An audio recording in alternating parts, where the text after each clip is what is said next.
Welcome to This Day in His Story, created by American Heritage Worldwide, a reminder that every day holds something new to learn. Did you know that Albert Einstein didn't speak much until he was about 4 years old, and that instead of going to school, he preferred to sit quietly and think deeply about how things worked? Learn that Einstein published 5 scientific papers when he was only 26 years old, and how these discoveries changed physics forever. Discover how Einstein believed imagination and curiosity were just as important as knowledge. We have a genuinely fascinating journey ahead of us today. We really do. Yeah, I want you to start off by imagining a child who was broadly considered by the adults in his life to be, well, a bit slow. Right, like lacking potential. Exactly. Yeah. This is a boy who, he barely speaks a word until he's 4 years old. And as he gets older, he completely rejects the formal, rigid structure of school. He's the absolute antithesis of the star student. He really is. But then I want you to picture that exact same boy growing up, and by the time he is 26 years old, he single-handedly rewrites the fundamental laws of physics. It sounds like an exaggerated movie script. It does. Yeah. But it's the documented reality of Albert Einstein. It remains one of the most compelling intellectual transformations in history, honestly. It really is.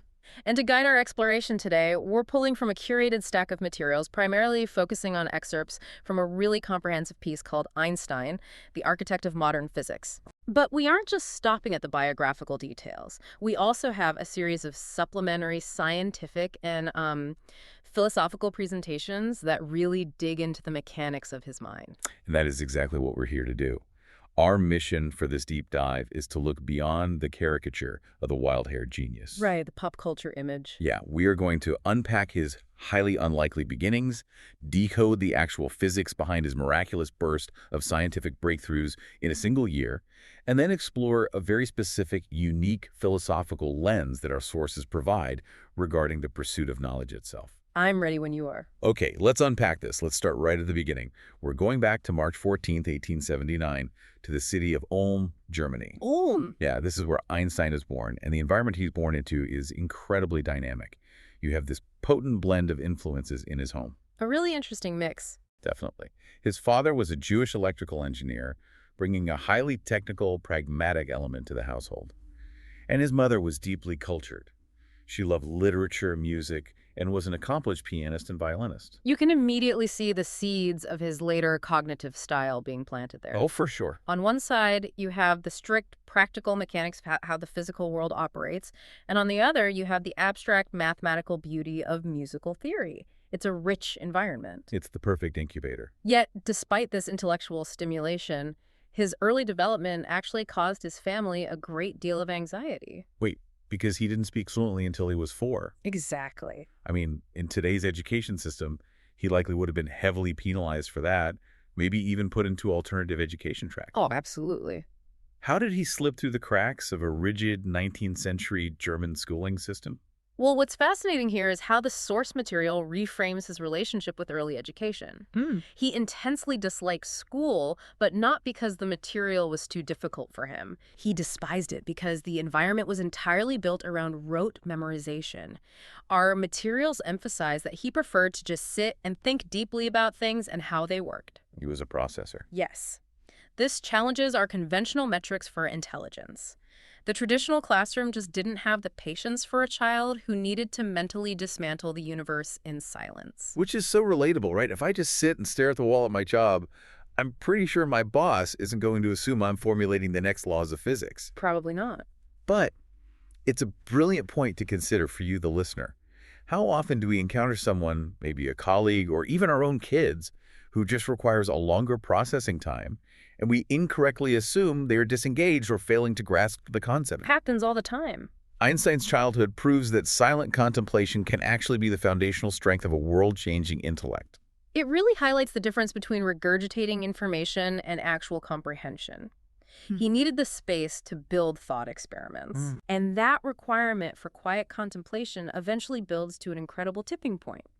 The boy who sat in silence grew into a young man working as a clerk in a Swiss patent office Still sitting, still thinking. Still processing. Which brings us to a specific year where all of that mental scaffolding yielded something completely unprecedented. The year 1905. The historical materials highlight this period extensively. It's a legendary year. Einstein is 26. He is not a distinguished, tenured professor at a prestigious university. He's essentially an outsider to the academic elite. Just a guy at a patent desk. Right. Yet in this single calendar year, he publishes 5 distinct theoretical papers. The volume alone is staggering, but the text emphasizes that every single one of these papers fundamentally altered the trajectory of modern physics. Historians refer to it as his annus mirabilis, or his miracle year. Miracle year is right. Producing one paper of this magnitude in an entire career would guarantee your place in the history books. Producing 5 at age 26 while working a day job is almost beyond comprehension. It's absurd. We should actually break down the mechanics of these papers, because the brilliance lies in how he weaponized basic logic against accepted scientific dogma. Let's take them sequentially. In the very first paper of 1905, Einstein tackled the nature of light. Right, the photon paper. The sources detail his theory that light is made up of individual quanta, or photons. At the time, the prevailing wisdom was that light was strictly a continuous wave. Like ripples in a pond. Exactly. Yeah. But Einstein introduces this idea that light actually travels in discrete, indivisible packets of energy. And this wasn't just a philosophical musing. It solved a massive mechanical problem in physics at the time called the photoelectric effect. How did that work? Well, scientists had observed that shining certain lights on metal would knock electrons off the surface. But the existing wave theory of light couldn't explain why it happened the way it did. It didn't fit the math. No, it didn't. But Einstein's photon theory perfectly explained the math. And here is a fantastic piece of trivia from our sources. When you ask someone what Einstein won the Nobel Prize for, almost everyone immediately guesses relativity. Naturally. But they would be wrong. The text specifically notes that it was this first 1905 paper, his theory on light and photons, that earned him the Nobel Prize in Physics years later in 1921. Yep. It just goes to show how revolutionary his work on quantum mechanics was, entirely independent of the work he is most famous for. Which is wild to think about. Moving to his second paper of that year, he pivots from the nature of light to the nature of matter. Okay. He devised a new method for counting and determining the size of atoms and molecules. And we have to remember the context of the time. Right. It's important to remember that in 1905, the physical reality of atoms was still debated by some physicists. Many thought of atoms merely as a useful mathematical concept rather than tangible objects. Which perfectly tees up his third paper. It really does. In the third paper, he tackled Brownian motion. Most people know Brownian motion as that random jiggling of particles. Like dust in a sunbeam. Yeah, or if you look at a tiny speck of pollen floating in a drop of water under a microscope, it zigs and zags erratically.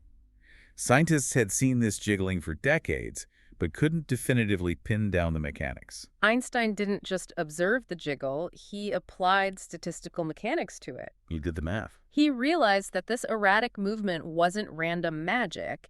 It was happening because invisible water molecules were constantly physically colliding with the visible pollen speck from all sides. Just battering it around. Exactly. By providing the mathematical framework for this constant erratic movement, he effectively provided undeniable proof that atoms and molecules physically exist. He weaponized probability to prove atomic theory. So he's sitting at a desk at a patent office without a laboratory, and he proves the physical existence of atoms using math and probability. Mind-blowing. That alone is a staggering intellectual achievement. 3 massive papers down, all in 1905. But here's where it gets really interesting. The big ones. Because the sources now transition to his 4th and 5th papers of that year. These are the crown jewels. The 4th paper addressed what he termed his special theory of relativity. We should provide some crucial context here because the terminology can get a bit muddy for people. The source material clarifies that the overarching theory of relativity actually consists of 2 distinct theories. There is special relativity, which is what he published in this 1905 miracle year. Okay. And then there is general relativity, which deals with gravity, that he didn't publish until a decade later in 1915. So 1905 is the debut of special relativity. Let's actually unpack the mechanics of special relativity because it's completely counterintuitive to how we experience the everyday world. It breaks your brain a little bit. It does. Yeah. Einstein realized that the speed of light is the same for everyone, regardless of how fast the observer is moving. Think about that. If you are standing still and a beam of light passes you, it travels at light speed. Yeah. If you are in a rocket ship traveling at half the speed of light and that same beam passes you, you don't measure it as moving slower relative to your speed. You still measure it at exactly light speed. And that absolute constant is what breaks Newtonian physics. Completely. If the speed of light is always constant, no matter your frame of reference, then something else has to give. Something has to balance the equation. Einstein's genius was realizing that space and time are the things that bend. Time literally moves slower for you the faster you travel. Space literally contracts. This is wild. He fundamentally dismantled the idea that time is a rigid, ticking clock that is the same for everyone in the universe. It fundamentally rewrites our understanding of reality. And the fifth paper he published that year was a direct, immediate follow-up to this. The grand finale of 1905. Exactly. It was an exploration of the mathematics of that special relativity. Yeah. In this paper, Einstein announced a concept that shattered the remaining scientific paradigms. He stated that mass and energy are equivalent. They are simply two forms of the exact same thing. Right. You can convert mass into energy and energy into mass. And our text notes that he declared this equivalence could be calculated with a very specific, now immortal equation, EMC2. Energy equals mass times the speed of light squared. Because the speed of light is such a massive number, the equation proves that even a tiny amount of mass contains a virtually incomprehensible amount of energy. If we connect this to the bigger picture, the magnitude of this single year is awe-inspiring. It's hard to overstate. This 26-year-old former patent clerk, the boy who couldn't speak fluently until he was 4, fundamentally altered humanity's understanding of matter, energy, space, and time. In 12 months. It wasn't just an evolution of physics, it was a total demolition of the old rules and the creation of a new reality. When you look at a young man mentally dismantling the universe from a desk in Switzerland, it naturally raises a much larger question. What's that? What are we actually looking for when we seek out this kind of profound knowledge? Interestingly, as we move through our curated materials today, the sources take a distinct pivot. They really do. We've been heavily immersed in the empirical sciences, photons, molecular collisions, mathematical relativity. But our supplementary materials suddenly view this pursuit of knowledge through a very philosophical and specifically spiritual lens. It is a sharp transition in the source stack. Very sharp. The texts transition from the rigorous mathematics of relativity to a deeply introspective discussion about the fundamental nature of learning. The materials pose direct questions to the reader, such as, what do they mean to you, and what are you interested in learning more about? Engaging the reader directly. Yes, and the source even includes an 8-minute and 20-second video intended to encourage further intellectual and spiritual exploration. To be fully transparent with you, the listener, we want to impartially relay exactly what this specific source material presents. Right. This material introduces a distinctly religious viewpoint on Einstein's legacy and the concept of intelligence. It does. It explicitly states that the ability to use the gift of knowledge requires a relationship with the Holy Ghost. According to this specific text, when a person cultivates this relationship and seeks to understand what the Lord would have them know, they begin to understand God's reasoning and power. Interesting. The material emphasizes the importance of spending time on these pursuits to find what God has to teach you. What is particularly intriguing about this inclusion in our source stack is how it attempts to map the cold, clinical pursuit of scientific inquiry directly onto a deeply personal spiritual journey. It bridges the two. It suggests that knowledge isn't just a utilitarian tool to build better machines or balance equations. It frames the act of learning as a divine gift, and the proper utilization of that gift requires a spiritual connection. This raises an important question about the ultimate purpose of discovery. Regardless of your personal beliefs, it introduces a fascinating alternative perspective on scientific curiosity. How so? Well, in secular history, we view Einstein's quest as an intellectual triumph of pure logic. But this text reframes the desire to understand the universe as a quest to uncover the fundamental reasoning that governs existence itself. I see. It argues that by seeking out the absolute laws of physics, one is essentially seeking out the mind and power of the divine. It adds a completely different layer to the image of young Einstein just wanting to sit and think about how things work. It really does. If you apply the lens of this specific source material, he wasn't just solving math problems. He was decoding the architecture of creation. The focus shifts from merely acquiring facts to seeking a profound underlying truth. We are presenting this exactly as the sources provided it, recognizing that it introduces a paradigm that is miles away from the strict secular history of early 20th century physics. And yet, both the secular and the spiritual frameworks in our sources share a common thread. Which is? They both revere the act of deep, unhurried contemplation.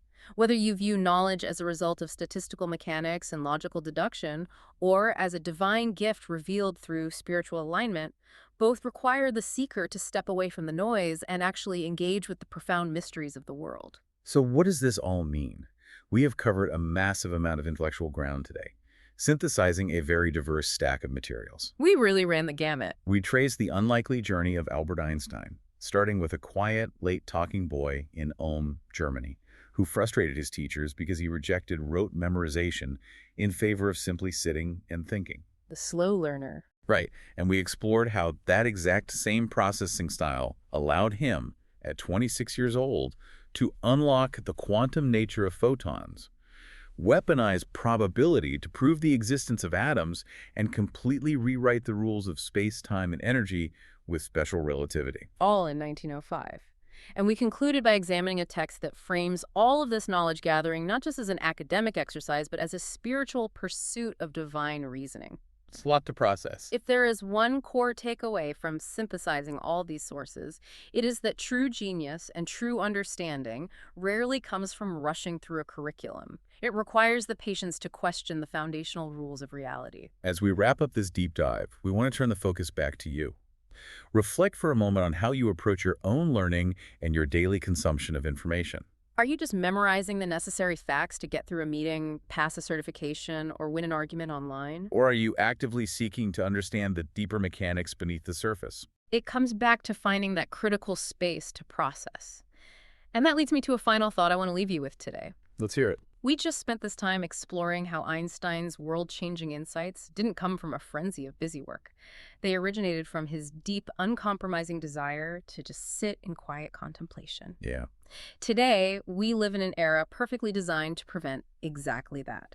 We exist in a constant stream of push notifications, endless scrolling, and absolute information overload. It's nonstop. So consider this. If you were to intentionally disconnect, turn off all your screens, and sit in total uninterrupted silence for just 1 hour today to simply think, what personal or professional breakthrough might you finally have the mental space to discover?